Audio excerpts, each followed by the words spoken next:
You're listening to the Flex Success podcast, where we teach you how to be less shit. I'm your co-host Lizzie, and this is Dean. We'll be covering all topics relating to health, fitness, and bodybuilding. Join us as we use our in the trenches experience and up-to-date science to provide you with information that you can actually use. If you like what we do, be sure to give us a like, follow, share, and tag us on social media.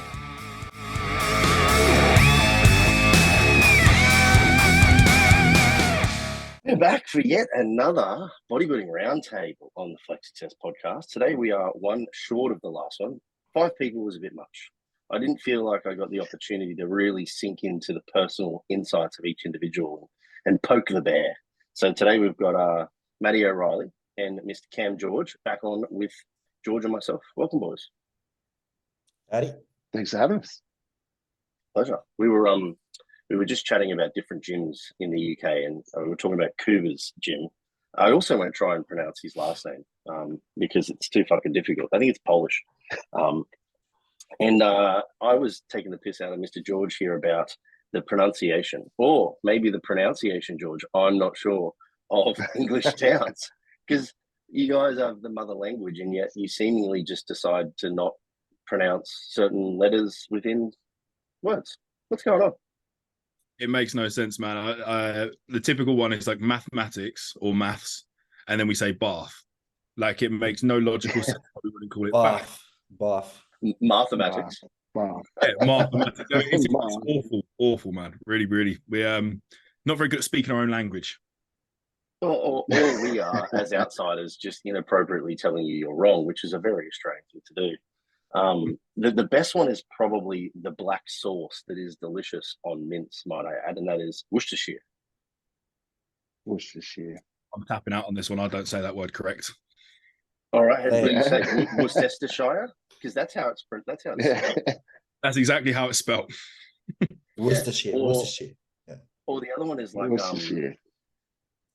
Gloucestershire. Gloucestershire is how it's like actually spelled. Yeah, Anyway. makes no sense. Speaking of food, Matt, while you're Just on here got now 8 weeks out, I don't want to be the guy who complains about being hungry, but I'm hungry because it's my breakfast time about now. But I've decided that I'd go without food just for you boys. Mate, I appreciate it. So for you, are you fasting at the moment? What are you doing with your setup with food? I always Or you fast just till wait? at least 11. I just prefer to work 11? on not less food. And then I usually have a meal at around about 11 to 12, and then I have another one at around about 2-ish, so I go train, and then I have 2 more before bed, and that does me good. What time would your last meal be? Currently about 10 p.m. Yeah. So are you in bed at late? So go on bed late, like 11:30, or? No. I jump into bed That's why pretty much by 10:30, and then I'll usually like do a little bit of reading or something, and I like to go to bed on a full stomach. This is actually That's a one of good the beautiful effort. things about individual nutrition. Fasting till 11 o'clock. Yeah. And that's on a normal day. Sometimes it's 12 o'clock. Today it'll be 12:30 because I haven't got any chicken for this meal, so I'm going to have to go down and find some chicken, and then I'll bring it back up. So it's always the same every day, man. It's super low carb, super low fat breakfast, and then I enjoy the rest of it for the rest of the day. So just high protein and micronutrients. First meal of the day. Yeah. So you're eating like 3 to 4 times a day? Four times times? on average. And I'll poke a client of mine, Mike Dawn here. I pretty much eat his daily's worth of vegetables in my first meal. I've seen it. It's true. Pretty close to mine too, I reckon. Right. So for everyone listening, what are your calories? You're not in a deficit though, are you? You'd be at maintenance or just above? How the fucker stays lean all year round? Yeah. Because if people are like, why is he fasting and delaying that time? He told me the other day he's not. Gain body fat, he can, but I don't believe him. Nah.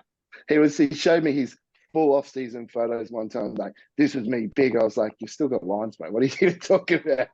I was certainly fatter than fucking Matt in the off-season. I remember you being a bit softer. That was 114, yeah? 115 kilos? Yeah, it was like 100.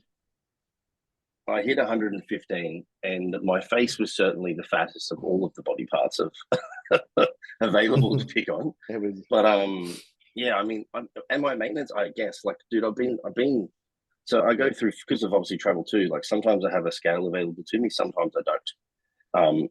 And every time I check, I'm somewhere in the 93 to 96 range, typically, without it shifting too much. And that's been the same case for like the last 12 months or something like that. So, yeah, I'd say my maintenance.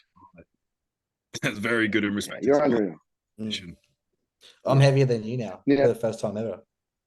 No, you've been heavier than me last push, mate. You get 100 kilos. So, Yeah, 100, yeah, look out, Liz. 100 kgs. All you got to do is That's look like 100 kilos. What are you now, Ken? What's your weight at the moment?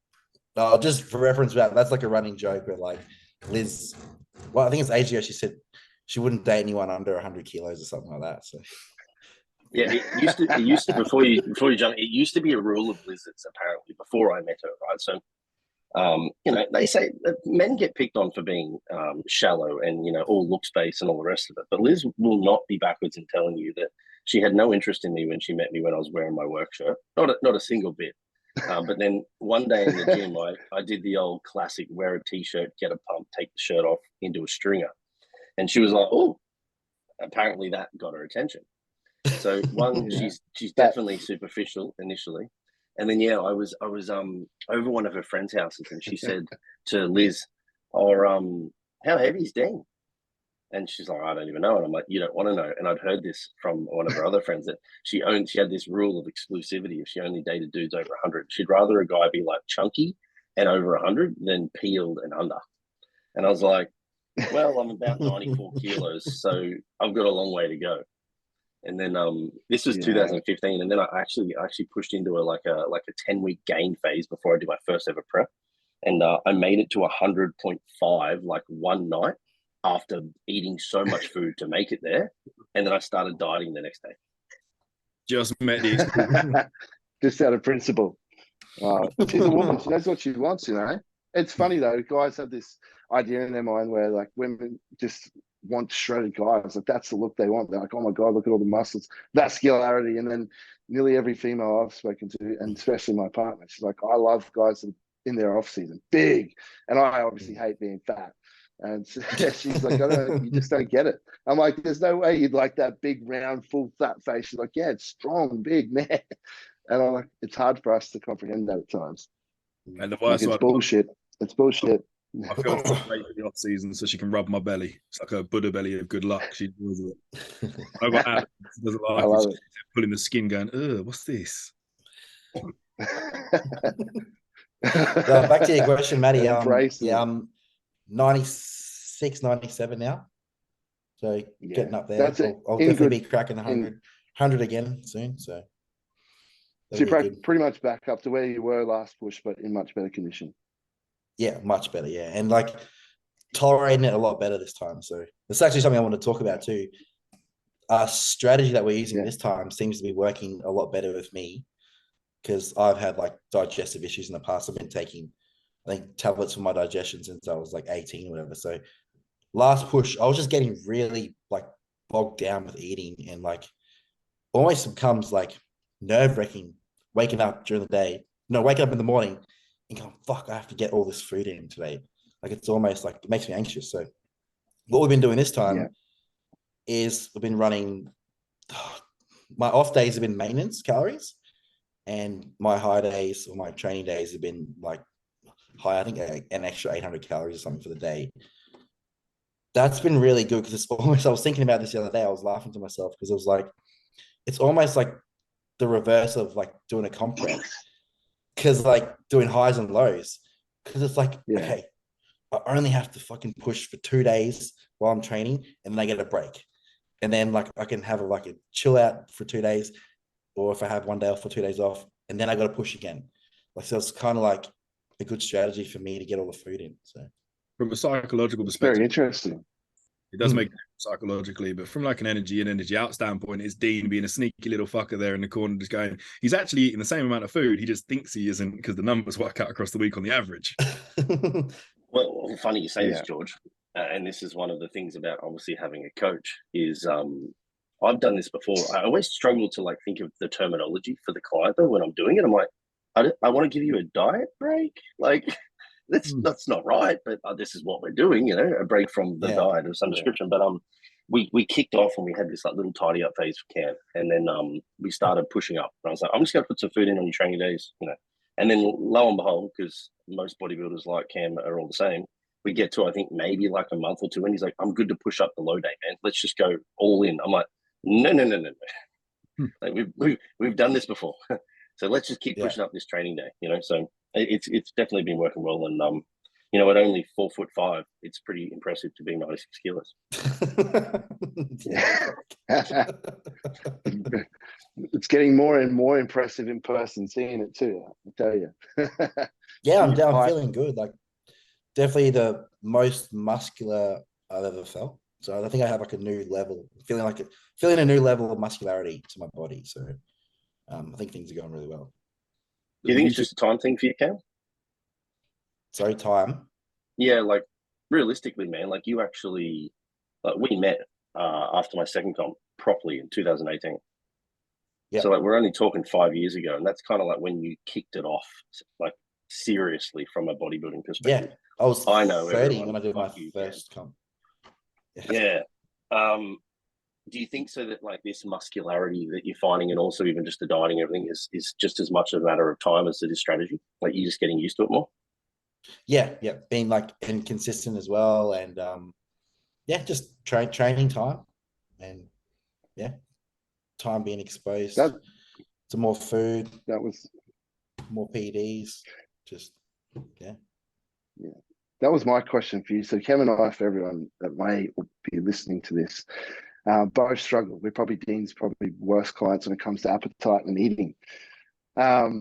And Kevin and I have had many conversations around this, and like, is that the biggest thing that what Dean just touched on? Is it just you're getting better at finding ways to get that food in, or is it that psychological approach, that change up? Whereas, like you just said, I've only got to push food for them 2 days or 3 days, and I get a bit of a breather, especially in them rest days, because obviously appetite's not driven as much on our rest days, and you wake up, because it's so funny you say that, because we've had that conversation. I'd be the same, and as soon as I lose a little bit of momentum, or have a late night with Luna or something, and I miss that first meal in that window, I'm like, fuck, I'm on the back foot for the whole day now, and it's just on my mind.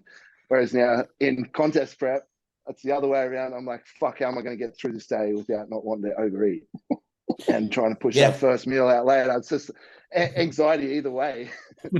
I think that this strategy has been working well for me, and also like psychologically as well, because like I'd find before I'd start getting bogged down with food, then you start missing meals, and then you start like going off track, and then I'll start beating myself up. I'm like, fuck, I can't do this. Whereas like I know now I'm just following the plan of what I need to be doing. Like I'm just getting a little break every day or every second day or something. You know, I'll train for 2 days, 1 day off, train for 2 days, 1 day off. So it's like, it's me not beating myself up so much as well. Yeah. So you relax more of a relaxed approach, knowing that you're on top of it. Is that 800 calorie difference from where your maintenance is to your training days enough for you to be visually like, fuck, that's a lot of food, or is it not even noticeable for you? No, I try and make it pretty like simple food, and add on food where I don't have to like readjust too much protein and fats and stuff. Like it's just pretty much adding all simple carbs in. So. Yeah. For those that are listening, then Cam, like what sort of things are we talking about? Like you adding, say, sauces to a meal as opposed to not on a low day? Is it more like energy dense foods? Bit of orange juice with one of the meals. I'll just put a bit of orange juice with that. I'll have like my intra-workout carbohydrates, a little bit of lollies pre-workout, and I'm just adding a bit of extra granola with one of my yogurt meals, and that smashes 200 grams of carbs easy. So that's when you know you're in the off season, when you can have granola instead of cereal. Yeah. I love it. It's fucking great. I fucking love granola. There's no dried fruit there yet. Oh no, sorry, I do add some dates to my cream of rice meal for dinner. On my post-workout meal, that's my last meal before bed. I'll add some dates to that, which is just straight carbs. So. The staple of a Dean McKillop cream of rice, that. Yeah, that's the elite tier combo, that one. Because you know how it gets a pain in the ass if you have to start adjusting like what your main meals are, like protein and like fats and all that shit. So I just do simple stuff to.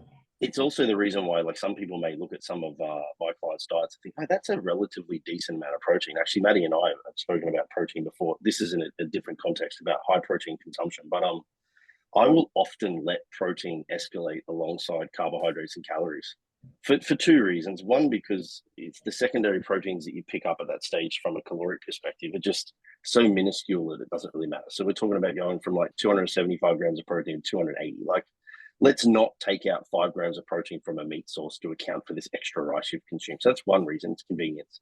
And then two, you don't really want to get caught out really deep into the off season if you're eating like a moderate to low amount of protein. Like, let's just say you're doing the minimum effective dose of like 2.5 or 2 grams of protein per kilo.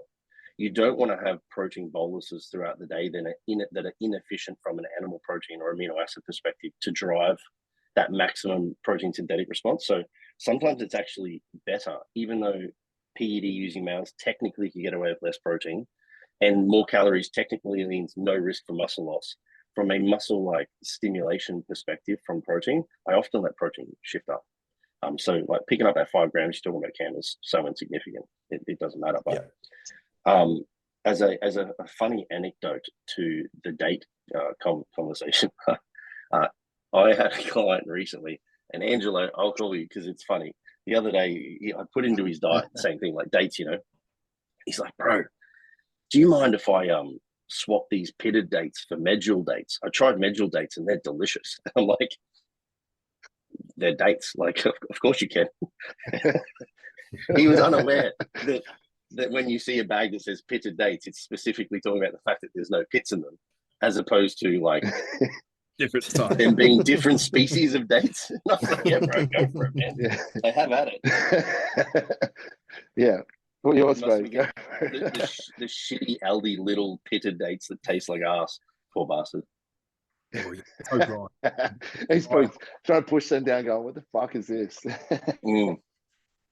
But you know, I think a lot of people can actually probably learn from some of these dieting strategies. So, like you mentioned, Cam, you've gone like the 5 and 2. We've mentioned now dried fruit, and that's from a volume perspective. So we're still like getting in a lot of like a nutrient density, and also high energy density. Any other things you found beneficial? Because there is a bit of a catch-22 to this approach too, and that there is going to be a point whereby those 5 days gets astronomically high, and then the question is like, can you get those 5 days in appropriately, or should we start to bring up to 2? Yeah, I've kind of thought that the next bump should. Like, I'm actually quite hungry on my low days or my maintenance days. So I've kind of thought the next bump could come from there. I'm still like, I'm not struggling either of the days yet. So it could come from anywhere. So that maintenance it makes me feel good too, because I'm like big, I'm getting heavy, like on the heavier side, and I'm not struggling with the food yet. So it makes me feel confident we can keep going. It's a good note actually to use that terminology, maintenance, because we've got to remember that maintenance shifts as weight escalates as well. And one thing that you don't want to get caught out doing, saying, "I want to eat at a surplus for 5 days and then I want to go low on a non-training day." You don't want to go so low that non-training day now becomes like a reduced recovery day. Yeah. True. So what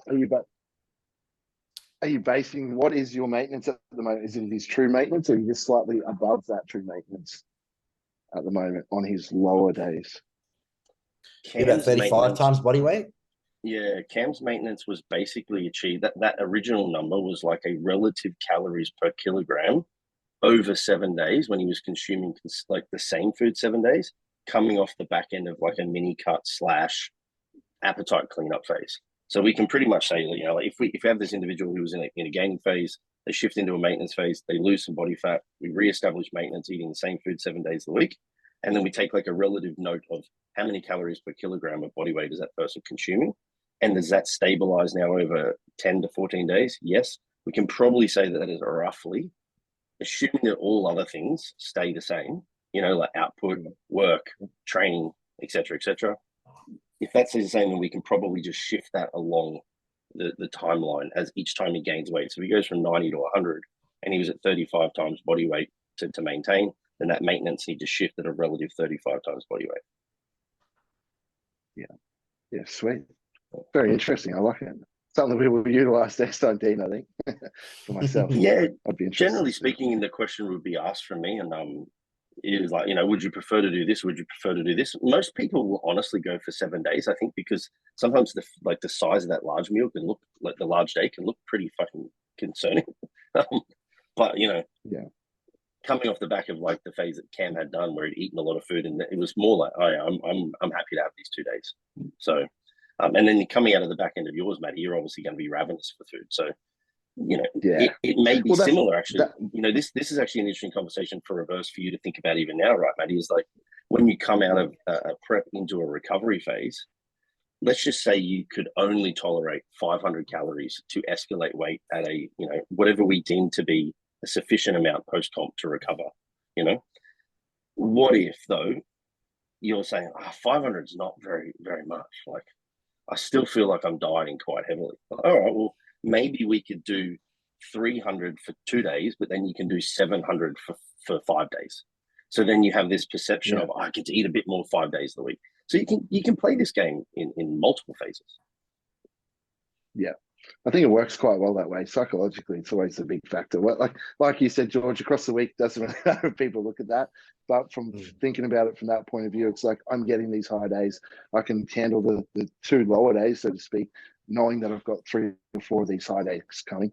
And I wasn't sure, like that was where my next question was going for you and Cam, is like, did you wait till you got to a point where in the past Cam got to a certain, say for a number, 4,500 calories, and like this is where it starts to get hard to push on? Then you started, or was it from the get-go, from that tidy up phase, you're like, we're going to start here, even though you're hungry and you can handle more food, we're going to have these 2 lower days, 5 high days?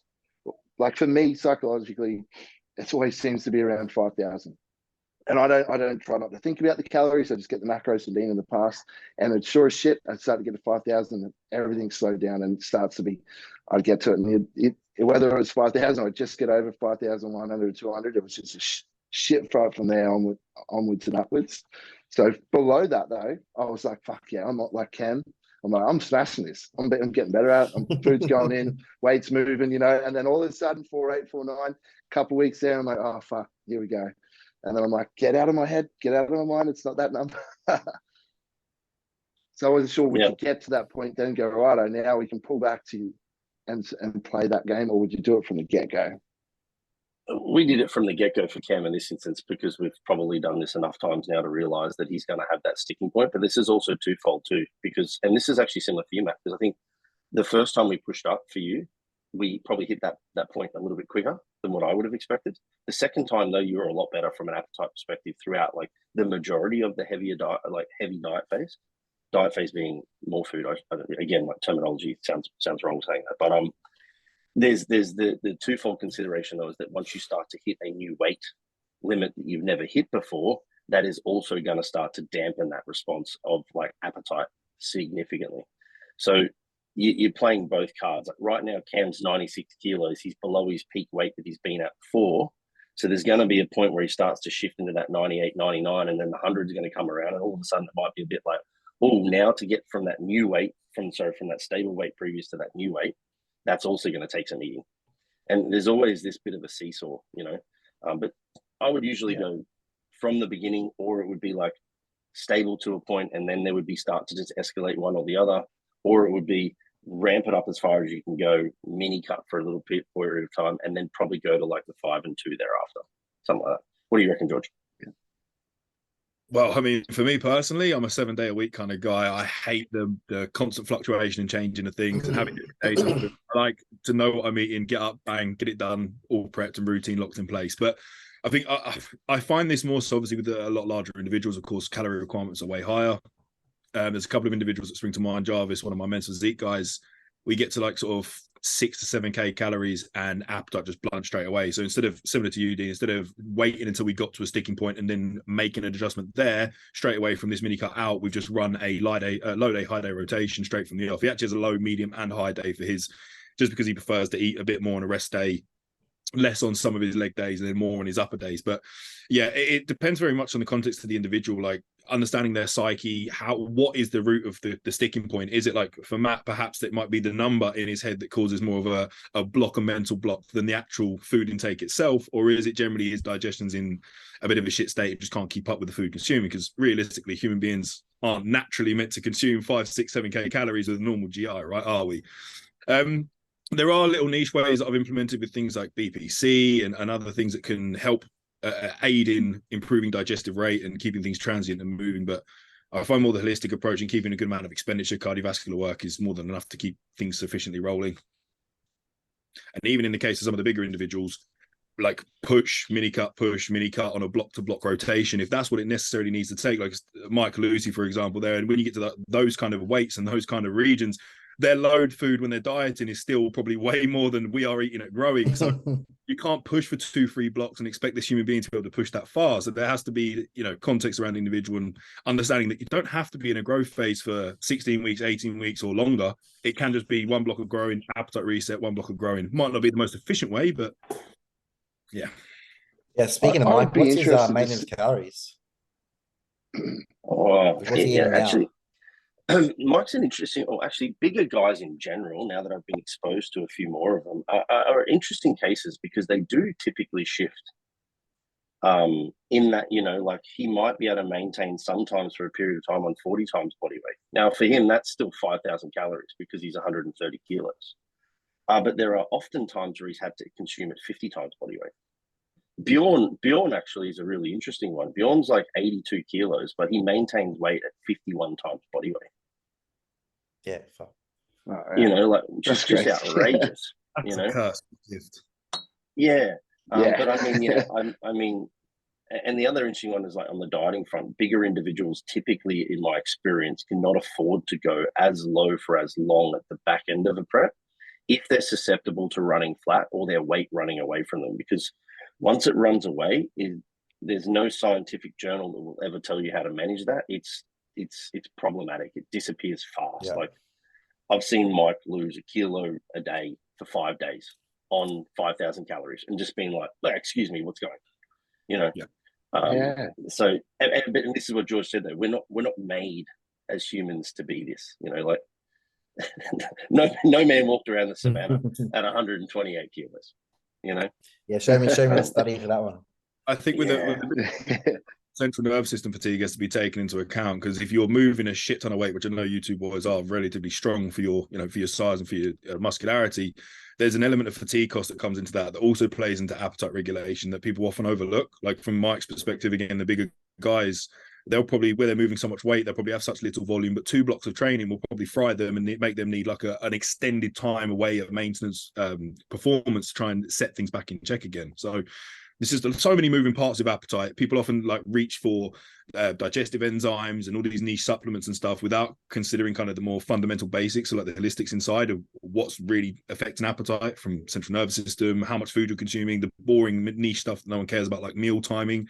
But in the off season, people get so carried away with the kind of free spirit lifestyle of macro tracking. And I agree, it's important to have some relaxed time and downtime and enjoy yourself. But when you get up to the higher extent of the off season, there is a similar mentality and approach to prep. You've got to be on point with your meal timings and your consistency with food sources to get through to the end and not run into these issues of appetite as such. So true. Oh, absolutely. Like Mike Pearson would be another good example, Dean. Like 2 of your biggest, strongest guys that you got would be, and he's fucking strong as well. Like, is he very similar to Michael Lucy in terms of calories and that and maintenance and how much you need to push in to drive hypertrophy for him?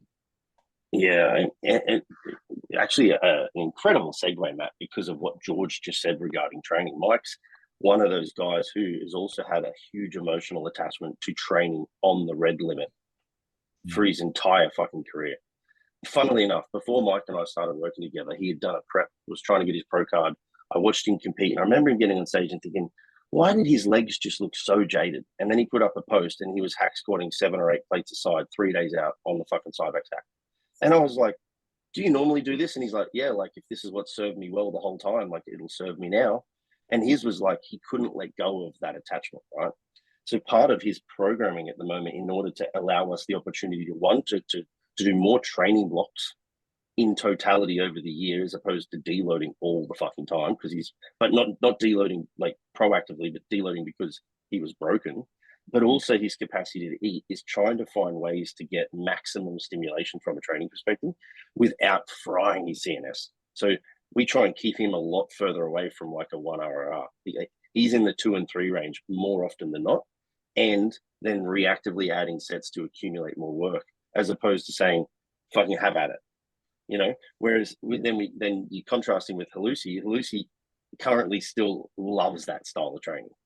He wants to do into the hole, force rep, scream, fucking kill me. You know, that's his thing. You know, that's his meditation. So for him, it's very much the opposite. It's like you're getting 1 set. Yeah, because does he control much of Mike's training? Does he just do his own thing sometimes? No, we have a like a collaborative approach to his training as well. Yeah. And Mike has some additional considerations with some C-spine stuff that he had to deal with in prep, which he delved into a little bit, which was just fucking, honestly, blew my mind that we even made it through prep, if I'm honest, let alone to have done as well as he did. So yeah, it's a collaborative approach because he has to modify according to that somewhat. Yeah, that's a killer point, George. I don't think a lot of people consider training as a means to manage fatigue and then that downstream impact on appetite. That's huge. I've also noticed something true with myself. I don't know if you've tried this, Maddie. Have you tried walking like after your meals, or trying to like be a bit more active? Because you're an online coach. Have you tried that approach? I do notice myself when I'm at work, I'm moving around all day. I can eat my food and it's moving through me a lot quicker. Or it's like I feel like it's digesting better. Whereas on the weekends, sitting around, maybe not doing as much as when I'm at work, and like that's when I struggle a bit more with food. Yeah, the key word I think is what you said, frequency. Like I do a lot of activity. I've been in trouble a lot from Dean just going in the off season going, why the fuck are you averaging 14,000 steps, man? Like, what are you doing? You sit in front of the laptop, but I always says it's walk in the natural, morning that's why. because it's like my This is my natural my output. morning walk. Yeah, I was like, I move a lot and I just move in general, but with Luna as well, like she's in shit all the time, man. I'm from here and there. I get her over at the park. We live in an apartment, so she tears the house up. So in the afternoons, generally, I walk in the morning because that's like my podcast. That's my time with myself, and that sets me up for the day. And then a little bit like obviously activity around the house, but it's not frequent like when I was a tradie. When I am a Sparky, when I was moving around, like output would have been probably a little bit higher, obviously, but it was always consistent. So I found it a lot easier to obviously put more food away back then compared to now. But in general, like what was I doing in the off season? Still 14,000 steps a day. Like I'm not sure, what would you average on at work? Oh, mine are only like 12,000. Yeah, 12 to 14,000. When I was tarmacking on site, so, I had 18 to 20 a day just from running barrows, shoveling. Yeah, I've been well and truly up there. Yeah, and it's not a true 18 to 20 either. It's an additional. Realistically, it's the same. Rory is a chippy in Ireland now. He was in Melbourne at one stage, but he never goes below 20. Yeah, wow. Yeah. And that's funny too for actually, tracking. He's a Maddie. No, he's a Maddie actually, because I joke about you, Maddie, because I was saying like, oh, these are your natural. Like, these are obviously what your preferences are, and it is within your natural normal movement. But if you were to just literally wake up and do your work, it would be so much more, right? Rory, I was like in prep, I'm like, why is he doing 24,000? Some days he'd hit 28, right? Sometimes, honestly, he'd hit 30. And then I'm like, fuck, man. And then I catch up with him in the UK, and I find out that he's been doing like a 4 a.m., 5,000 step morning walk. And I'm like, what? Like, you do 20,000 steps at work. Why are you doing this? He's like, I wanted to leverage the most lipolytic time with the supplements. And I was like, oh man, like you've heard me say this, but this isn't relevant to you. Like, fuck. I'm just gonna throw another 5 or 10,000 steps on top of my 20. No worries. It also doesn't take into account all the physical output as well that aren't steps. Yeah, like he's smacking away on a hammer and up and down ladders with fucking like beams, but he also, Matty, will still eat fucking boiled potato when he's on 1,000 grams of carbs a day. The true Irish. Loves it. He's not human, man. Make it a little bit harder. No, he wants it because he likes it. He is not human. He is I've had a diet from him once before. I'm like, dude, can I just have a look over your food? Because like you're eating 1,100 carbs.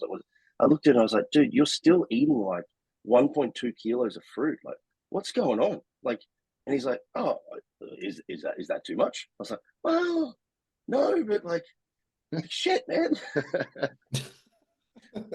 Crazy. It's just not normal. That's the only thing. It's just a bit of a shock when you see it. Yeah, if you've ever like read a diet, man, that's like that many entries long, it's like you have to you're scrolling. You're like, whoa, this is a lot of food.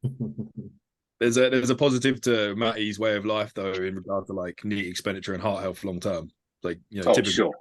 7.5k is like the kind of minimum for decreasing mortality risk in CVD and heart attack, but it kind of directly proportionally increased up to the study that I'm referencing was like up to 20k steps per day that people averaged most weeks of their life, and it seemed to just improve all the way up the more steps you did. So, you know, as a PED user, maybe we can make an argument for having a higher expenditure as long as it doesn't interrupt with meal timings, the amount you can grow from an energy perspective. Yeah, which is the consideration. That was a question I was going to ask you, George, for your athletes in terms of keeping cardio in the off season. Are you looking at steps in the format of cardio, or are you giving them like actual cardio assigned work, whether that's heart rate's a little bit higher on a bike or elliptical stair mass or something like that? All typically depends on what they can fit into their day. For most of my clients are also coaches, so step count is really easy to manipulate. Just saying, you know, 10k steps a day, very simple. Using what Cam was mentioning earlier, like 5-minute walks before you eat, 5-minute walk afterwards, just to aid in digestion. Like, it's really easy to rack them up as a coach. But there are some guys that still work in the mines on site and stuff like that, or in offices, and as they sit down and stay stagnant, then they'll be on a spin bike or something first thing in the morning, just kind of get their heart rate up into good like zone 2, zone 3 kind of regions to support longevity. And that's it. It just simply depends on what you can fit into your day and what's the most applicable. But in reference to keeping expenditure in for the off season, yeah, of course, 100%. Especially towards the back end where people typically slack off. That's where I'm a little bit more harder on it. Yeah, absolutely. I wasn't sure, like, is there any evidence to support like if it's hard, like where does a heart rate get to in steps? If we're going, okay, if you're getting that 10 to 12k steps a day, that's more than enough for cardio. For what was I going to say? Lost my train of thought. For heart health, but for like a cardio respiratory sort of effect in terms of training, being able to push harder, train longer in an off season, would you get more benefits from getting that heart rate up high, doing fixed stationary, like on a piece of equipment at the gym, as opposed to steps? I want from a cardiovascular perspective, I want to say yes. In reaching zone 3 cardio, you're going to apply that benefit. And like zone 1 to zone 2, we are kind of gauging a bit more lipolytic benefit before crossing into that more aerobic capacity work. So potentially, yes, with some high intensity interval training, you would probably see a little bit of a greater benefit here. But I think it's very nuanced between the two here. If you have a high step count, you are going to be, like I said, the study referenced just step count alone instead of cardiovascular work, and they saw massive decreases in risk. So I think it's such a little difference between the two. It should solely be contextual to the individual's life setup and what they can feasibly get done without adding loads of unnecessary stress to their day. Yeah. If I could add on top and like steal a terminology from Broderick Chavez, like right tool for the right job, you do need to ask yourself and or your clients or your coach as to like what you're trying to achieve with each, you know, intervention that you put in place. So like, for reference of those steps, like what we're primarily looking at with regards to steps and then the associated risk for cardiovascular disease is exactly that. It's associated in that it is likely the case that individuals that move more typically have healthier hearts and also maybe also more active throughout their life. So there's some associated sort of behavioral considerations with that. But if we were, say, looking at somebody who had like a relatively high resting heart rate, a poor blood pressure, or an inability to recover between sets, then it is going to require a specific type of aerobic and then anaerobic conditioning in order to improve that, because that now comes into the specificity question of like, what are we trying to actually, you know, drive an adaptation for? So usually speaking for me, I would say like there's a minimum effective dose for steps. There's the potential to escalate it, but I wouldn't be escalating steps in an off-season athlete for the purpose of cardiovascular health personally, if they're already within their minimum effective dose of that 8 to 10,000, because now we're talking about time. And if we have less time, I'd rather probably give them something that's going to achieve more per minute of work. That's when you might do some bike work and stuff. But then just to asterisk it and throw just another consideration there for people to think about is that you also have to then think about like what is the recovery demand of the type of cardio that you do, because that's going to factor into like whether or not that person can then do what is arguably the most important for them as a bodybuilder, which is weight training with incredible efficiency. Yeah, fair enough. The chicken or the egg on all of these, right? Because if you've got shitty aerobic health, can you train to your maximum capacity? I don't know. Probably not. You know, probably not. That's what I always assumed. Yeah, and like the more you get into prep, obviously. Sorry. Like at the moment in prep with my cardio output, like obviously I feel a lot fitter. And in the off season, that's one thing I struggle with. Like we'd have 2 programs cardio, which would be 20 minutes. But for me, it would be on a bike. And it's like, well, if I push a little bit more, keep it in that 20-minute range, maybe 4 times a week, just getting that heart rate up, being a little bit fitter because I push harder and being more aerobically fit in my off season when I'm trying to push that through the back end where I start to struggle. And could that have progressed my training more? Like it's hard to know if that would actually happen or not. And then by keeping it 20 to 30 minutes of that cardio, like surely it's not going to be dipping into the reserves too much in terms of recovery aspect, as opposed to doing 45 minutes or doing 5 times a week, where you see a lot of the pro bodybuilders overseas do 30 minutes faster cardio a day, like, and they're big individuals on the Stairmasters and on the bikes and stuff. Like, but what do they do outside of that? Are they benefited? So yeah, most of the rest of the day sat on the sofa, sleeping and eating, like Ian Valier. Yeah. I was about to say Ian Valier is probably the best like verbal representation of a pro bodybuilder, because that is the reality. Yeah. So like their recovery demands from just the sheer size of them as an individual, and then the training intensity is that they want to sleep all the time, because they're just big. They're big bulls basically, you know. And like what do bulls do? They graze on some food and they sit down. They don't do a hell of a lot, you know. So like it would be absolutely necessary for them to do that cardio as a means to prevent the negatives associated with the lack of movement they do outside of training. So yeah, like if they could be more active, they may not have to do that cardio, but maybe they do too. You know, that's where that individual variability comes in. I was just assuming they would still get 8,000 to 10,000 steps a day, but probably not. I don't know. Maybe now. Maybe that is the only form of activity. That and training.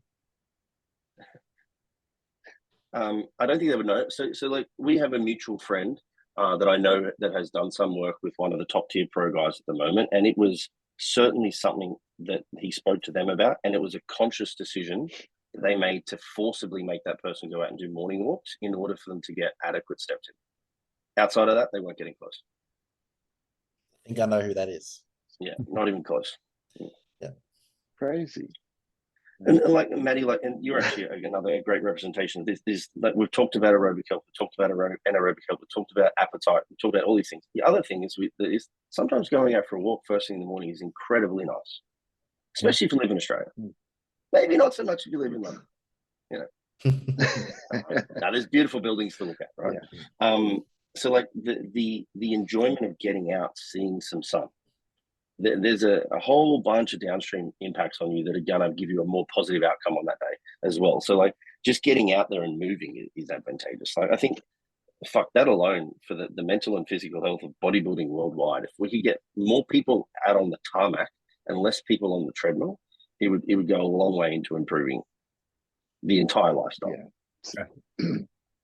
Yeah, the big one you just said before as well, Dean, knowing, because you know exactly where I walk, is the sunlight, getting out in that sun first thing in the morning. Getting at least minimum 20 to 30 minutes in the sun helps big time, and we're very lucky here on the Gold Coast to have a lot of that. The weather always been pretty spot on. Do you do any taint tanning during that walk, Matt? Depends where I'm at. You know, if I'm feeling like I'm really pacey, because I get pacey quite quick. No, you I do. Or I don't know if I blocked on that. You may have missed my first word. What did you say? Like you canvas I said taint tanning. You know, you got to eat buttholes of the sun and make sure that you let the vibrations of the world enter you. I completely missed that one. No. He gets a bit pacey real quickly. Yeah, I was going to say it depends on how tan my asshole is. It gets a little sun. No, the sphincter stays out of the sun. Purely You'd bleached be out. out my balcony, laying out there first thing in the morning, just getting the rays on the sphincter. So just get that 1% extra testosterone boost. Get your balls out as well. Sun the balls. Yeah, and then you got to dip them That's in what they ice say, as don't well. they? Yep. Different. You need a nice I base mean- tan on the sphincter for when they spray tan you. Has That's anyone right. here has anyone here burnt any of their shit in a sunbed? Am I the only one? No. Yeah. It's not fun, man. It's not fun. Did you not cover it up? No, I always go in the sunbed naked. You don't cover up your junk. you do. I don't, what am I going to have? Like this random white patch? Like, Well, you don't have to wear a tube sock. It's not that long. You know. yeah, but you know what I mean? Like, I don't want any lines. I'm going to get tan, man. I think it's just so If normal to you see get an ankle that sock, tan it line. would seal at the end, like a condom seals at the base. This is white tube. Am I wrong? I don't know. Yeah, I just Tan line around the base and cock and balls. it was. So Do I start? how did you burn it? Love Then? it. So I was just late. I just went on there for way too long. I fell asleep. I set the timer for 15 minutes, but I would normally be awake. And if I get to like 12, I'd usually be like, okay, I'm done. I'd jump out. But I actually fell asleep. And I woke up and I was tingling all over. But I didn't realize I'd burnt my bars until I got in the shower. And when I got in the shower, that's when everything started hurting when I come back. And the next day, Wow. pink, like salami pink. It was not good. Yeah. Cam mightn't experience this, but if I get the DTs and I haven't had up high in the sun for a while, like that skin is so sensitive for me and will burn really quick to the point like it's sort of touched. I don't know, Cam, you wouldn't burn, would you, bro? You just go brown, wouldn't you? No, I do burn. Yeah, like my shoulders will You do burn burn? and peel. Yeah, my fucking head will peel. I've been caught out a few times. Really? I've been working in the sun at work, and then like for all day, and then a couple of days later, my head will be peeling. That's a great look. Jeez. Oh, dandruff. I've seen a lot of stuff. Like, how does a bald man get dandruff? I've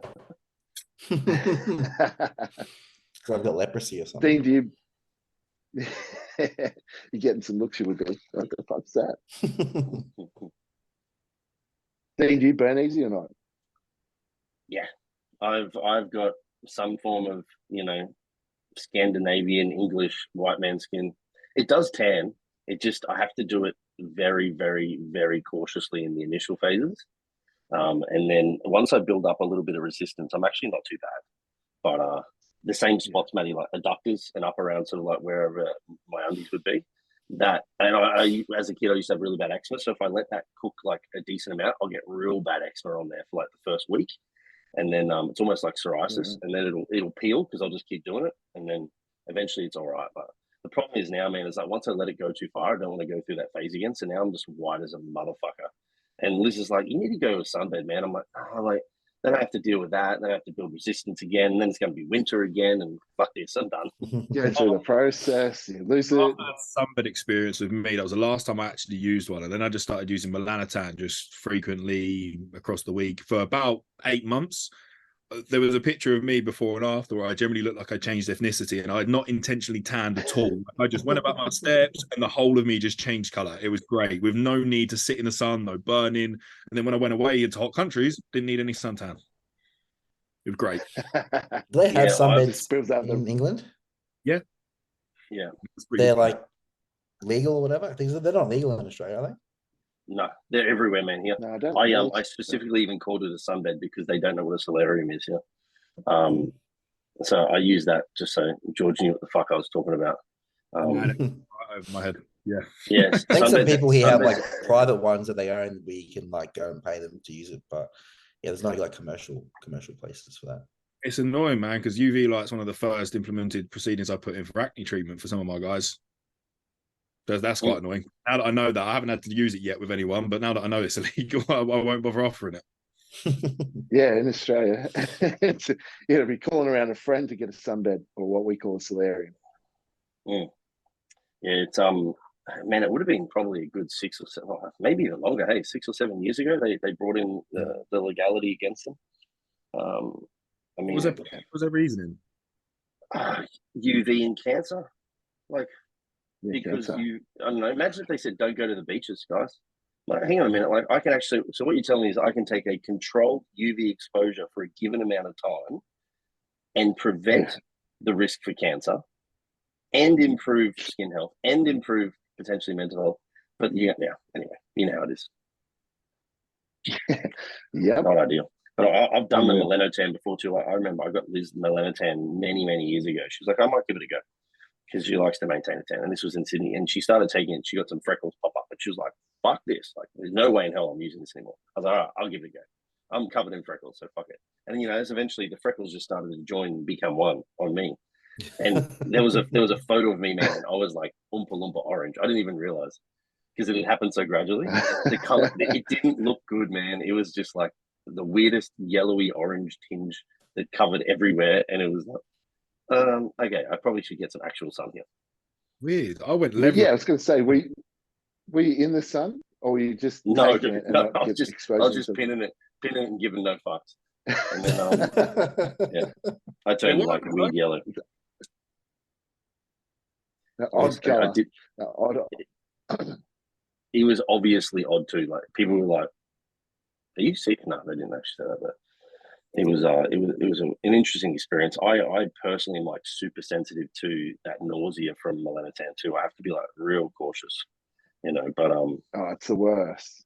I accidentally picked up I used to put them in the fridge, all loaded up, ready to rock and roll, and I accidentally picked my GH1 up instead of my melanotan.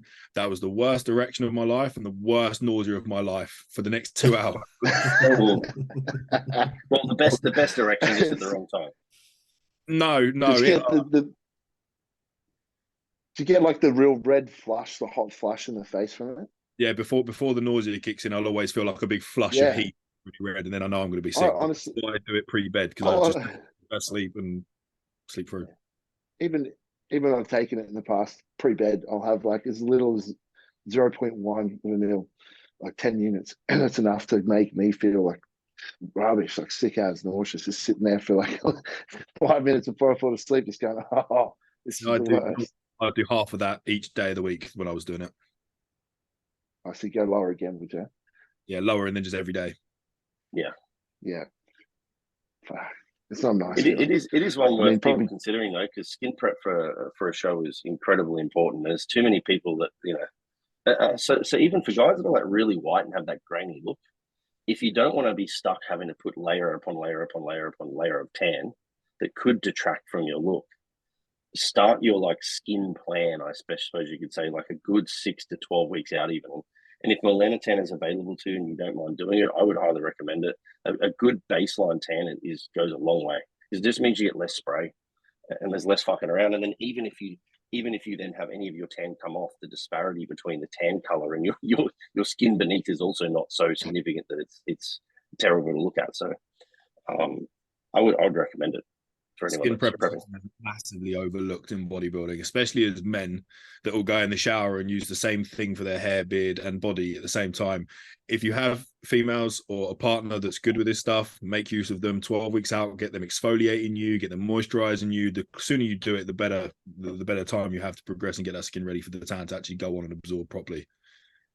There's actually some great write-ups on this to shout out Jasmine Jeffrey. She owns a company called Compact. There's Compact Women, Compact Men. I think she still separates them. I'm not sure, but we'll put the link to Compact in the show notes below. But she does a great skincare blog essentially on how to prepare appropriately for show day, which is really cool. Queen of Tan.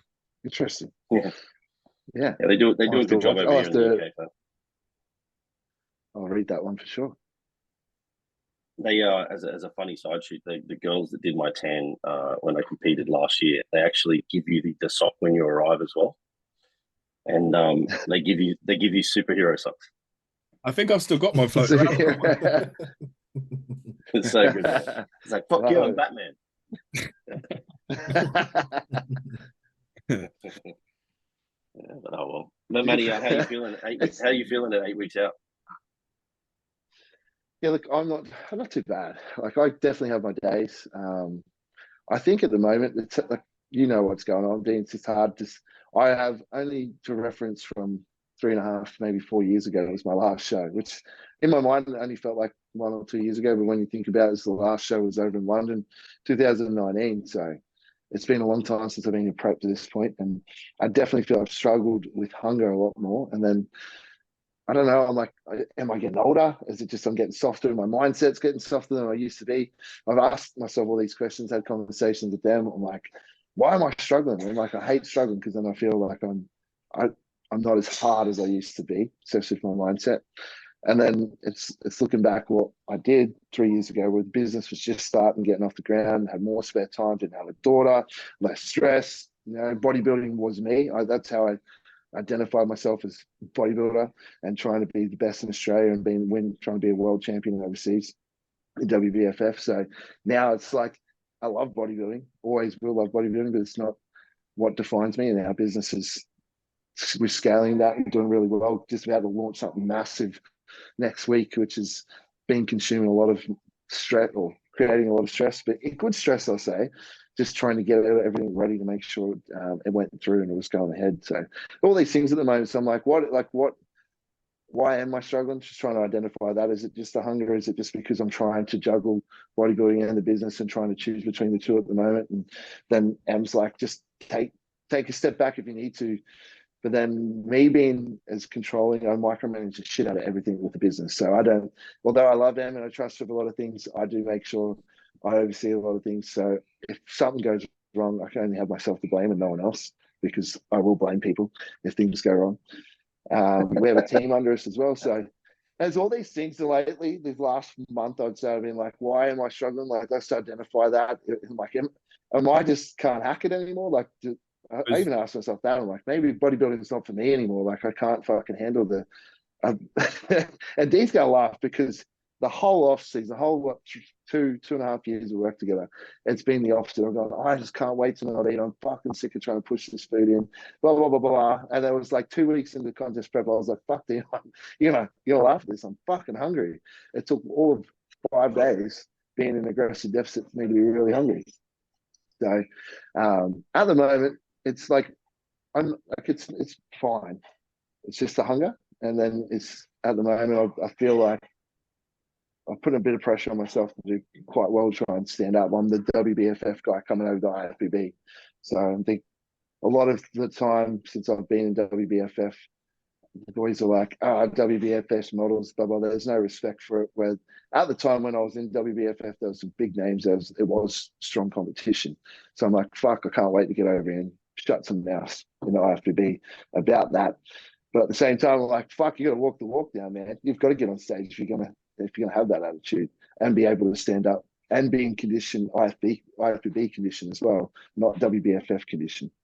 I was about to say, perhaps the perception of fatigue. Have you noticed a big difference in your prior condition at WBFF showings to where you are now en route into your first IFBB debut?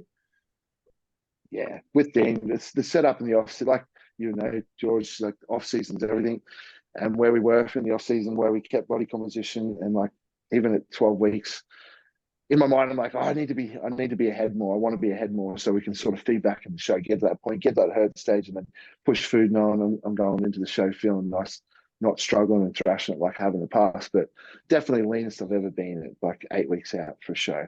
I think Dean even, it's like, send me some photos of you on stage last time. It's been so long ago since I've seen what you looked like on stage.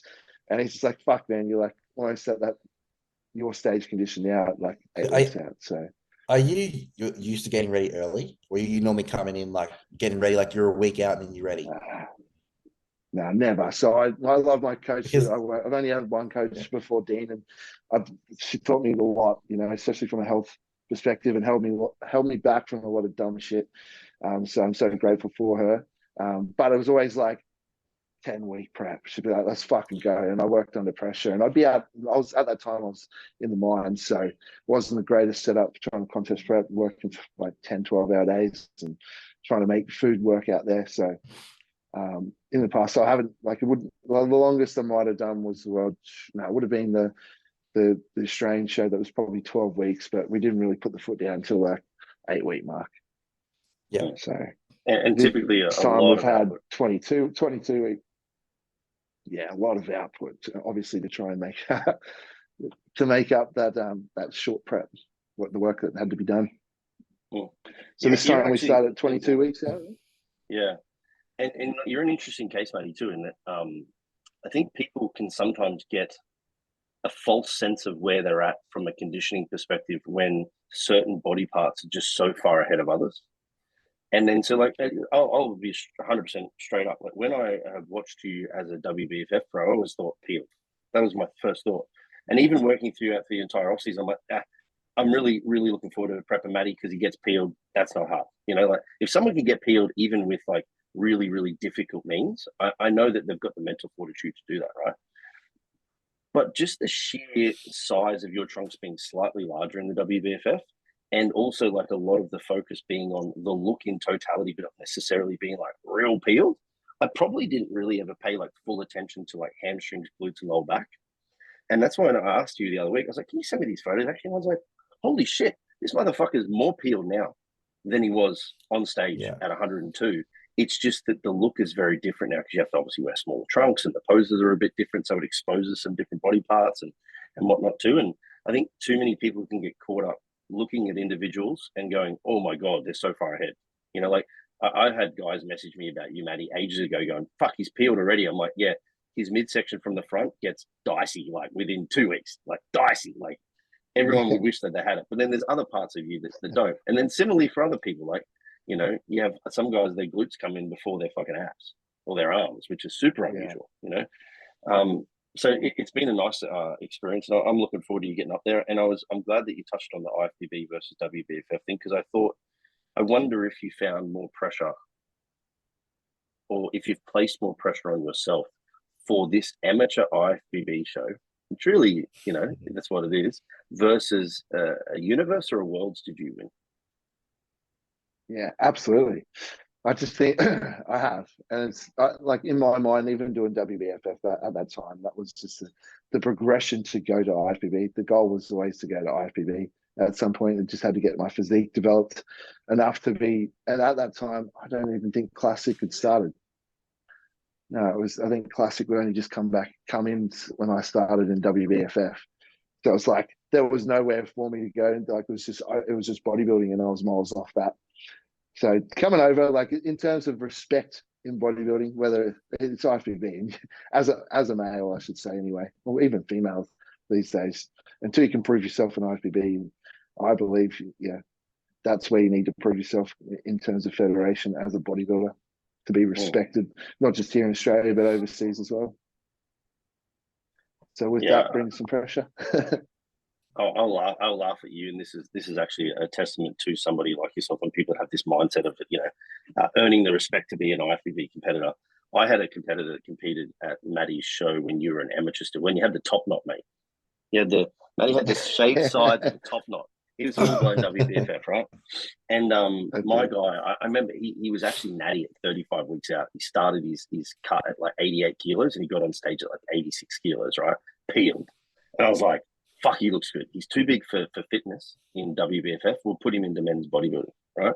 Or muscle model, sorry. Muscle model was cool. Out walks this top knot motherfucker. And I'm like, what the fuck?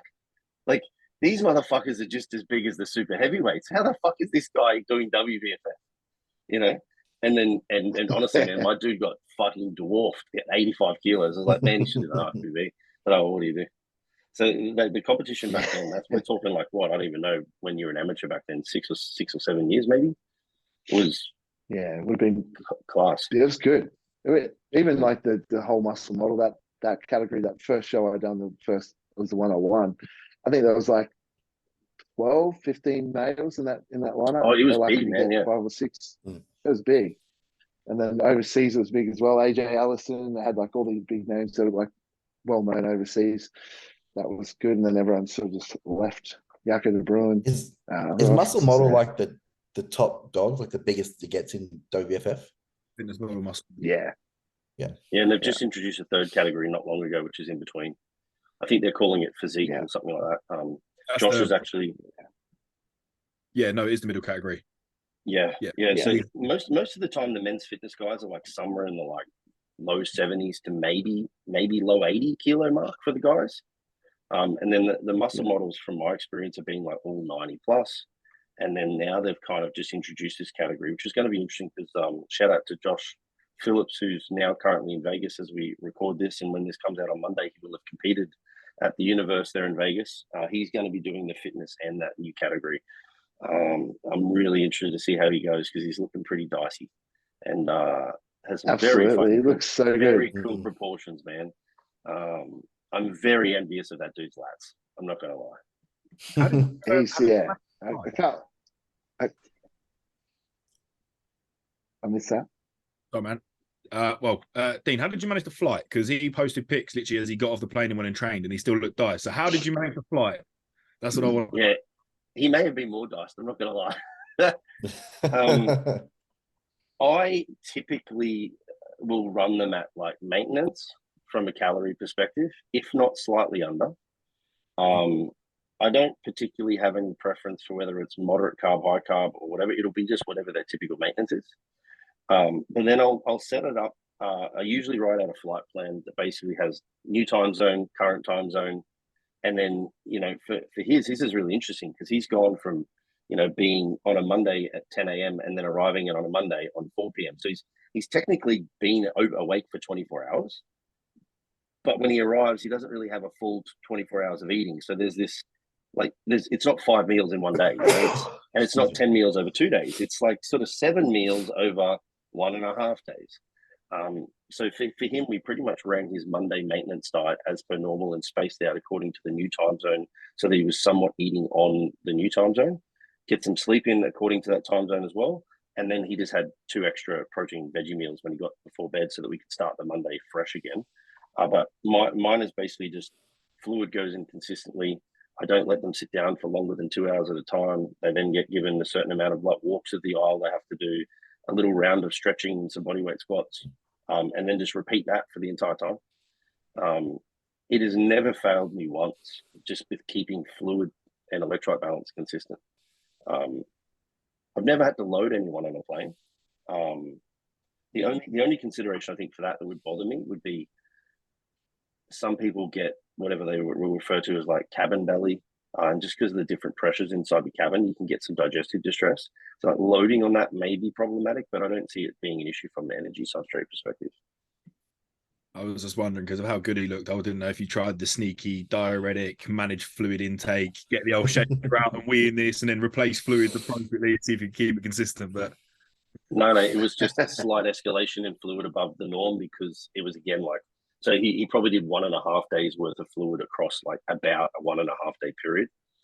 And then about the same, like maybe like a 1 1/3 from a food perspective. So actually a little bit less food than what he typically would have. But he starts his load. He'll be waking up soon. Actually, he's 7 hours behind us here, so he'll be up and he's into 1,200 gram carb load today. So nice. Look out. We did 1,000 grams. We did 1,000 grams for him the other day as a test, and he gained all of 0 grams. What was that, Cam? How many days out is it now? 3. Yeah, he competes on Saturday, so he'll load today, load tomorrow, Friday TBA, depending on how things are going. He'll train today, he'll train tomorrow. Friday again will be TBA. So I'm hoping that Friday can just be like a nice rest day. It's a tough one though because on Thursday for him they have to do the gala, which is like a full day event. So it's a little bit less conducive to me getting photos and stuff. But yeah, I expect him to do very well hopefully. So they just go for looks as well. Like they don't do weight classes and stuff. It's just like look like them. Yeah, which is fucking awesome. I'm not gonna lie. Yeah. You know, that was one of the cool things about NABA back in the day. They used to just do height categories. So you could come in as jacked as you wanted, so long as you were under the height. Everyone knew what their height was. So yeah, really cool. Boys, No, any passing comments or questions? I think this has been a good little pod. Well, no, what about? Did you get any questions Olympia? from your? Oh, I had one, and it was basically the quick question was to ask Matty why he swapped from WBFF to IFBB, but I think he answered it by default of just talking about his mindset there. Yes, I should be at the Olympia, Matty. There's no reason why I won't be. I just haven't booked yet. So we'll be there for Daniil, who was on the last pod, which is really cool as well. Unreal. So who you liking to Olympia? That was my question, and I'm jealous that you are going to Olympia. I would be very surprised if CBum lost Classic.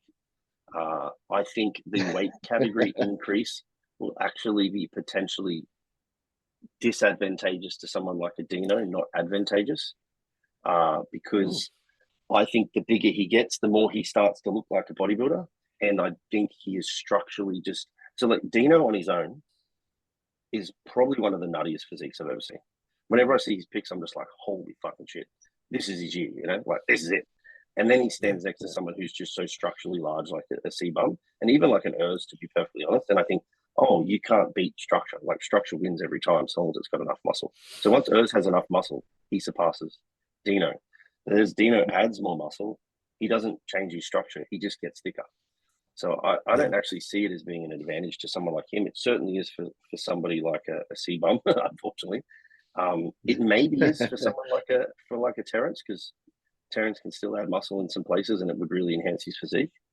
I think Breon might shoot back and jump now. Now he's got an extra 7 pounds or something, but I don't think it'll change his look too much. No, I'm not too fond of Breon in Classic.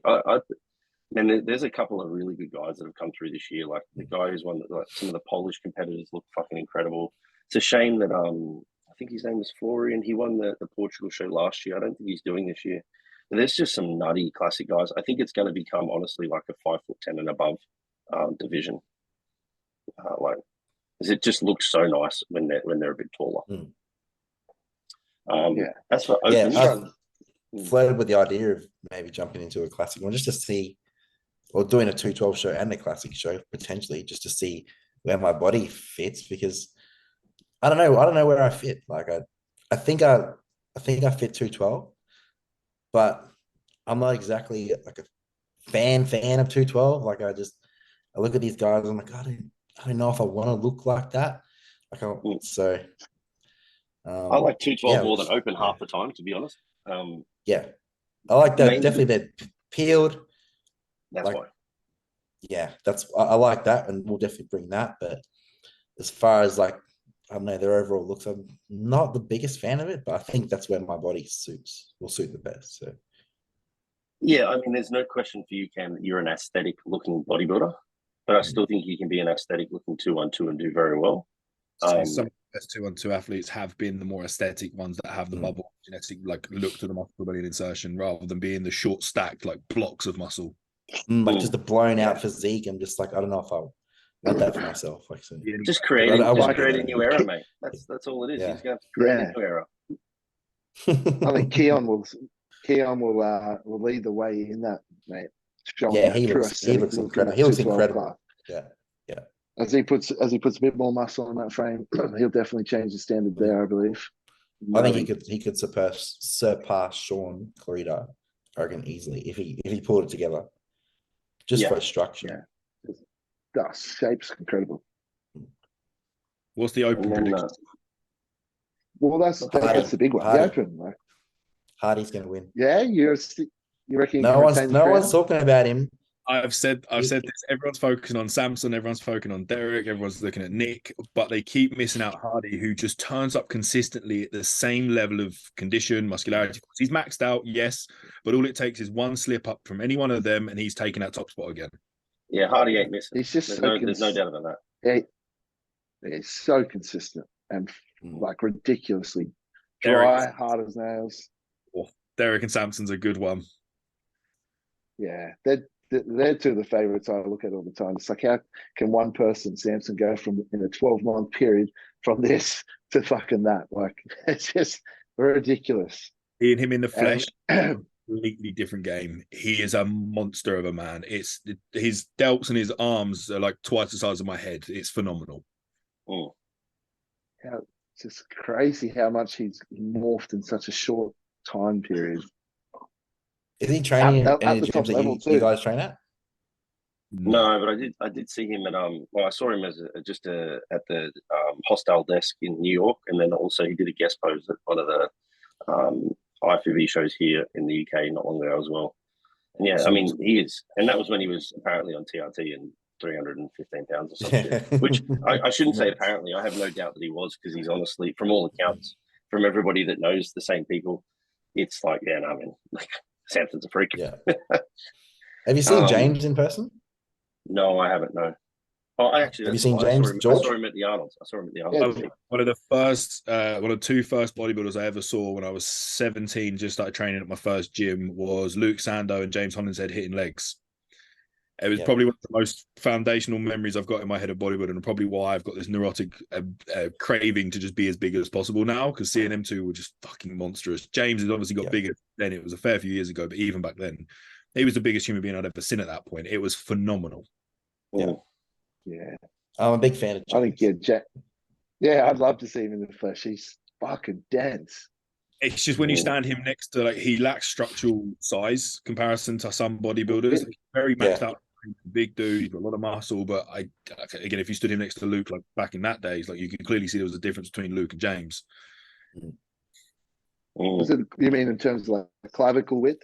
Clavicular width in comparison to some of the other guys. It's mainly that clavicular width that I think throws off the upper, because his legs are fucking huge. Fucking massive. Yeah. And I agree. And I'm going to agree on the Hardy. I just don't see him missing. I think Derek will be second. I think Samson would likely be third. I think probably one of the biggest shifts will be Nick going further down. Yeah. I can get down with that. Yeah, I agree. We spoke the other day when we was training about Derek Dean, about the potential, though. It's he's unknown around him that's exciting, in it, because he could just come in and absolutely dwarf everyone, considering the weight limitations and the restrictions he's had on himself for so long. If you're letting him loose, what can he do in this time now? Yeah, well, I mean, when they stood him next to Samson in the gym and they did that side by side, it was honest. It was really sad, because I'm a big Samson fan, and I was like, oh, wow, that's like, damn, Derek really wins that very easily. Like, this is kind of awkward. And I was like, like, how can someone be such a freak? Like, so, and he's going to come in sharp too. Like, he won't miss. Those two won't miss. So, like, I think it just depends if he gets that conditioning across his chest and shoulders and like in his arms and stuff. Yeah, I wonder if it's just as much of, like, again, like a maturity thing. As it's just over the years it'll just get better and better and better and better. Yeah. You know, but similarly for Samson, like, he's pretty new to this, man. He hasn't actually been training, like, legitimately for very long at all. So, like, even that condition question, like, you know, I would be surprised if somebody at that caliber wasn't eating as low as they needed to eat to get as lean as they need to get. So then it may just be one of those things, like, going up in weight. He just has to bit by bit get leaner, stay a little bit leaner, stay a little bit bigger, get a little leaner, and eventually it's going to show and it's going to have a look. Yeah, you know, because there are no questions that there are some people that genetically can be fatter but look leaner, and people that can be leaner from a body fat perspective but look fatter. So it'll be interesting. Skin. Yeah, well, man, like, you know, I've said this to a couple of people since going to the New York Pro as well. I saw Tony Burton stand backstage, and I thought, oh, he could be a lot leaner. Like, whoa, like, that surprises me. And then he got on stage, stood under the lights, and hit a rear double bar, and I was like, what the fuck is that? Like it was like, nah, he's good, man. But the thickness of, like, the skin on his lower back looked like it was pretty thick. But then you put it under light with the amount of muscle he has, the amount of pop that he has, the presentation, the insertion, it's just like, whatever. Like, absolute alien. Yeah. Yeah, he was very impressive in that show. That conditioning. In regard to Nick, I think he's fighting a pretty losing battle at the moment, and not because he's not pushing to be a better athlete, but I think the shift that the Olympia and bodybuilding in a general sense is heading in away from the mass monster physique into more of an aesthetically big physique. It's just going to pay as a negative into him, because his strong point is, of course, his freak factor. Yeah. And I think, unfortunately for him, his best shots aren't the first ones.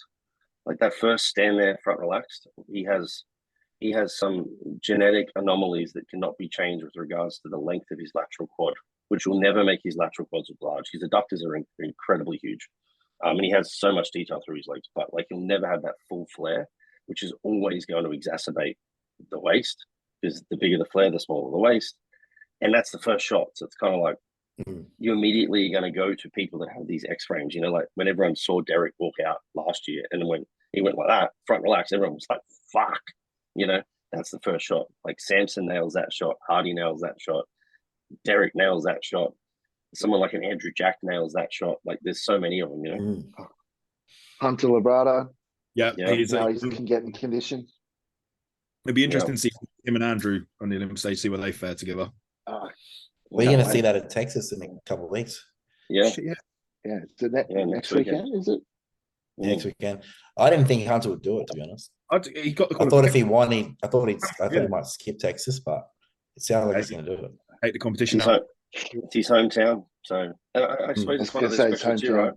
If you can't beat Andrew at this show, then you're going to get beaten by him at the Olympia anyway. So yeah. You know. And also, like, if you can take more and more out of that lineup by winning more and more shows now that you can't get through on numbers, then it's also giving yourself a greater opportunity to stand next to people that you may be better against. Because this is the other, like, really interesting thing about bodybuilding lineups is, like, you know, you have individuals that stand there by themselves that look fucking incredible. Like Rami, right? You're like, whoa, you know? And then you stand Rami next to somebody who's maybe a little bit more narrow, even like someone like a James Hollinghead, both big guys, but then you're like, Rami still looks massive. And then you're standing next to someone like Samson, like happened last year, and all of a sudden, people are like, whoa, Samson's fucking big. And then just by virtue of Rami standing next to Samson, it probably cost Rami the opportunity to then get stood next to the guys in the middle. And if I was a pro and I won shows, I'd just keep banging them out, because I'd be like, the fewer people on stage, the greater the opportunity I have to stand next to somebody who may heighten what I have that is an advantage, as opposed to getting caught somewhere like down the road next to somebody that I don't. You know, and this is the tough thing, like you stand next to the wrong person in your lineup and you don't even get a look in. You stand next to the right person dynamic and you can be in the middle. The whole lineup. Yeah. It's really fucking tough, especially with how fast they do it. So I'd love to see more people do like Ian Valier did and just do show after show after show, take win after win after win, and just make it a really aggressive Yeah, I'm all for it too. It's going to be an interesting season, or an interesting end of the season to see who else shows up and who else gets in there. And like you've even got people like this young fella from Russia, Vitaly. Is it what's his name? Not Vitaly. That's like a very Russian-ish name. Vito, good Vito. Vito, that's a good Vito. Yeah. He's like going to do a show, which will be interesting to see. Carlos he's young too, isn't he? Carlos Thomas Jr. Like, mate, I saw him walk past in New York, and I've never seen a set of legs like I've seen on that guy. Oh, yeah, just massive. Like a hamstring that was like this. It was like a full-size C cup shape coming off the back. And he's a super nice dude too. Up against it with some GI issues, unfortunately, because like he has ulcerative colitis, I believe. So like, you know, he's in that bracket of having to learn to try and find ways to manage inflammation and stress and whatnot. But fuck, if he comes in lean enough, my God. Yeah. Well, he's still in Texas, isn't he? Yeah. Yeah, so look out. And then there'll be a few European shows, like Regan will go to a couple of European shows, which would be interesting to see. And man, so which is the last qualifier? Is it Reno? I'm not too sure. Somewhere in October, early October. I think that's the one 4 weeks. Because what, Rough Diesel? Isn't he doing that one? Because he's not qualified for Olympia, is he? No, he actually probably wouldn't be. I thought he's on stage very soon. Yeah, it'd have to be. Was he outside the top 3 in the last Olympia? Yep. Yeah, he was like 5th, 6th or something, wasn't he? Even that is weird. Like, why is it the top 5? It's the top 5 for Opens, but top 3 for the Classic. Top 3, which has a bigger lineup. It's like, why? Sure. All right, boys, let's wrap this up with a would you rather. We've been on here, I'm sure everyone is loving it, but this is the time. The would you rather is, and we can collectively talk about it. Would you rather get a nervous erection during your mid-compulsories on stage, or your balls fall out? I'd probably go balls fall out. They're balls. I love it. They just pop out, just a little nut, especially Russ boys being on stage. I was going to say that. Do you even have a set of balls that can fall out? I was scared it would be very visible, would it? That's right. It's Little not going to duck be flap. much, you know. Yeah, I'd go the I don't balls think too. anyone's going to be. I'm going to play devil's advocate here, and I'm going for the nervous erection. It'd probably be Yeah, a pretty pathetic one at the minute anyway, wouldn't yeah, it? that's what I mean. It would be On stage, it'd be pretty pathetic, wouldn't it? What if you've run pre-stage Cialis though? Well, then you're running that risk anyway. That's always a bit of a touch and go. I can't remember what bodybuilder it was they were speaking about on Fuad's pod, who just had it was like nothing weird about it, but it was looking at his quarter turn, and when he took to the side, it was like he had a tumor growing out the front, just normal. Like I look at that in that quarter turn, and I think, I had a bit of a hard on, and I turn to my quarter turn, it might make me look better than what I am, so I'm going to take it. Isn't that 212 guy? Like, he's got to get special trunks made or something, doesn't he? Oh yeah, whatever his name is. Human. It's hilarious to look at. All right, okay, Matty. Actually, it's one way to get attention. Have you got official trunks yet? No, I haven't. I've got to get them. Well, you're going to have to decide. Some suggestions for me? Cam and George, do you tuck up or do you tuck down? I'm an upper. Down. I'm a downer. Yeah. I'm a downer. Yeah. You know, you got to tuck downer so that it tickles the butthole a little bit. Not really. Yeah. It's over there. Yeah, not on show day, but he's trying to stick it down just over the balls, the little balls. Like up into the side. So where you put it? Just up. My trunks on the front are nice and tight around it, so it just slips up in there. Which is why if I was to get an erection, it wouldn't really matter much because it would just accentuate the bulge a little bit more. It just come out the top, wouldn't it? Just poke out the top. Guys, come on, man! I'm from the UK. We're not very well endowed over here. This is like the high school bone, like the high school erection. Where you got to tuck it behind the belt. You know, it's like when you're sitting on the bus on the way to school. Oh, and you got to get off the bus. I've got to get up. What do I do with this? What do I do with this thing? You tuck it, at the top. And then you hold your bag like this, and you walk off. Or you get off at the next stop. You lean forward slightly so the shirt hangs a little bit further over the top. I went to the old private boys' school, so we had to do the old shirt tuck, so you could go under the belt, below the shirt over the top. No worries. You know. Did we ask why there was some dodgy erections at all boys' school? No, it's when you're getting off the bus, mate. It was when you're getting off the bus. Ah, okay, so it's mixed on the bus. Yeah, it's just right, just a little bit of vibration and an occasional wandering of thoughts. Sitting right on the or just because it decided it wanted to do that, and I don't know why. Sure. That's what happens. You know? It had a mind of its own. Had a mind of its own back then, didn't it? Yeah. Not right now. Not right now. What the fuck? Always looking. There's always gasping. Oh, Matty, yeah, that's the thing. How interested are you at the moment? Not so. I asked Dean. I had to tell my coaches. So I am like relentless, and I always have. Em's like, "You have a problem," and it's always been like I genuinely thought I had a problem, and I have. Em's asked me. This is 12 weeks out. She's like, "Is everything all right? How much pressure are you putting on yourself for the show?" Like, and I'm like, I'm good. She's like, you've never not chased me around for more than 4 days. Like, it's been 3 weeks. What's going on? Like, is everything all good between us? And I'm like, honestly, and I said to Dean, I'm like, mate, in the past, it's been probably 3 weeks, the last 3 weeks before the show, I'll lose that drive and not even think about it. But I'm like, we're 12 weeks out. I don't know, like, what? Yeah. Is there something wrong? This has never happened. And I'm like, of course, I told him, yes, you're a pathetic fun. excuse for a man, and you should be ashamed of yourself. Yeah. What's wrong? Pick your act up.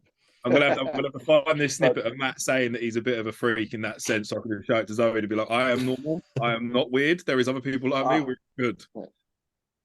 Tell Zoe to Em, like in the off, like. She's for her to say something like it was a big deal. She's like, I am concerned. You're at that level of body fat earlier on. So yeah, Maddie, you would have been like, just remember this moment, Emily, where you asked me for it, because upon return, I will be reminding you that you absolutely, you were just so adamant that I must have sex with you, and now it has to be returned. Like that's only fair game. That's right. I said cherish this moment because you've had 3 years of me just getting knocked back and chasing you around, and you thinking I have a legitimate. thinking I had a legitimate problem. So, yeah, it is funny. Like even in Bali, because we're over in Bali, just got back and we didn't have Luna. We had obviously a little bit of spare time. She's just like, it's just not happening, is it? I was like, all right, I'll make it happen. Like, let's go. I can't leave. Yeah, we've got. I'm doing this for you. Like, and that's never been said. I've never been in that position. You're going to regret that comment. There's no way that comment is going to be regretted. Just a testament to this. You know what will be fucking, I bet you, and this will happen, is, and even another client of mine is exactly this too. The psychological stress of a prep fucks with your libido, something crazy. To the point where literally you'll compete probably at Queensland, Matty. You'll go out for a meal, you'll go home and you'll be like, you know what, I'm fucking ready to go. And you'll be like, what the hell? Just be like, I'm back. Yeah. All the pressure's off, like, food's coming in. Yeah. Because obviously, so hormonally, you can perform as a non-natty. It's just the drive disappears. Yeah, well, we did blood work, like not long ago, obviously, a couple of weeks ago, and and Dean's like, we'll just test this. And I'm like, I'm going to test this. I'm going to test hormones as well, mate, because I'm just concerned. I wanted to see where E2 and everything was. And he's like, I told you, there's no issue. And literally, there was no issue with the stack. With the same stack we've run the off season, very similar, obviously compound wise. And everything blood work was the same as the off season. The only difference is obviously the lower calories, being leaner. But like Dean just said, probably the stress of the business and maybe the pressure of getting back on stage again after 3 or 4 years. So, because I'm like, there's sure as shit, my E2 is too low. Like, oh, you wait, we'll get it back. And it's going to be at like 60 or something. And that's why I've lost this libido, and it was all good. It's like I'm more turned on by a burrito. Yeah, that's exactly right. All my focus is on fucking food. Sorry, babe. But just get the whipped cream out. It's fine. It'll fix everything. I was just going to say, cover yourself in whipped cream, put it it'll change everything. Except for the fact that you wouldn't be able to eat it. It'd be not only would you be depriving yourself, but you would have to be there feeling deprived as you go, I'm not interested in the food, or you know. True. Way to crush her. Anyway, boys, on that note, what a cracker to finish on. Thank you very much for your time, gents. Matty, enjoy the last 8 weeks, mate. It's going to be fun. I'm sure that you will make a big bomb dive when you jump on stage there, and can keep eating, motherfucker, because we've got a pro debut to get to later on. And George, just keep bringing people in field, mate. Some of your guys this season, I'm fucking so stoked. Actually, for those that are listening that are going to be at the Australian shows, Mr. George is going to be there. Georgie boy will be in Australia for the shows. He's in Australia for 6 weeks, so please, grab him. Who have you got? Who have you got, George? Lee McKenzie, Matt Button, Ryan Allen, Corey Gaunt, Ella Martin's doing a WBFF Pro show in November. Another WBFF competitor doing physique.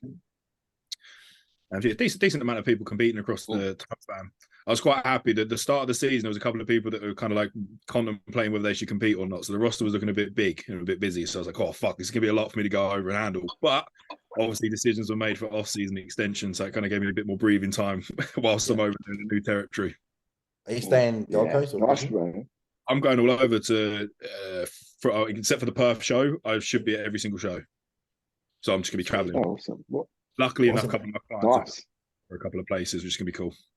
Yeah, swing me a message. Yeah, we'll catch up, man. That'll be cool. Sick. Yeah. Link up on the Gold Coast for sure. George, I'll get you to keep an eye on these guys for the post-show meal so they don't overeat. Like they're going to listen to me.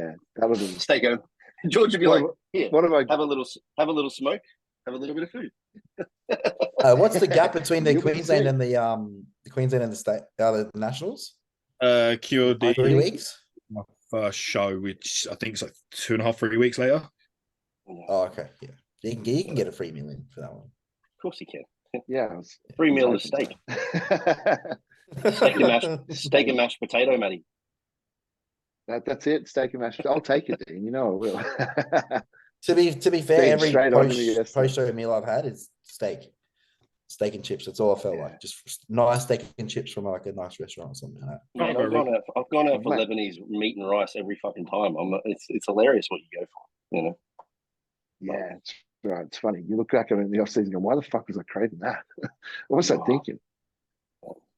You do the typical one boys. where you the list of foods, and then you get to the end of prep and you go, "Oh, I've not actually been to any of those places I wanted to go to. I've not eaten any of the foods I thought I was going to want. I've just carried on eating more of the same shit I was eating on prep anyway." Yeah, because you're like, That's all it I'm is. still just as fucking hungry, and I'm not wasting calories on this. All right. Yeah. Yeah. 100%. All right, boys. Peace out. All right.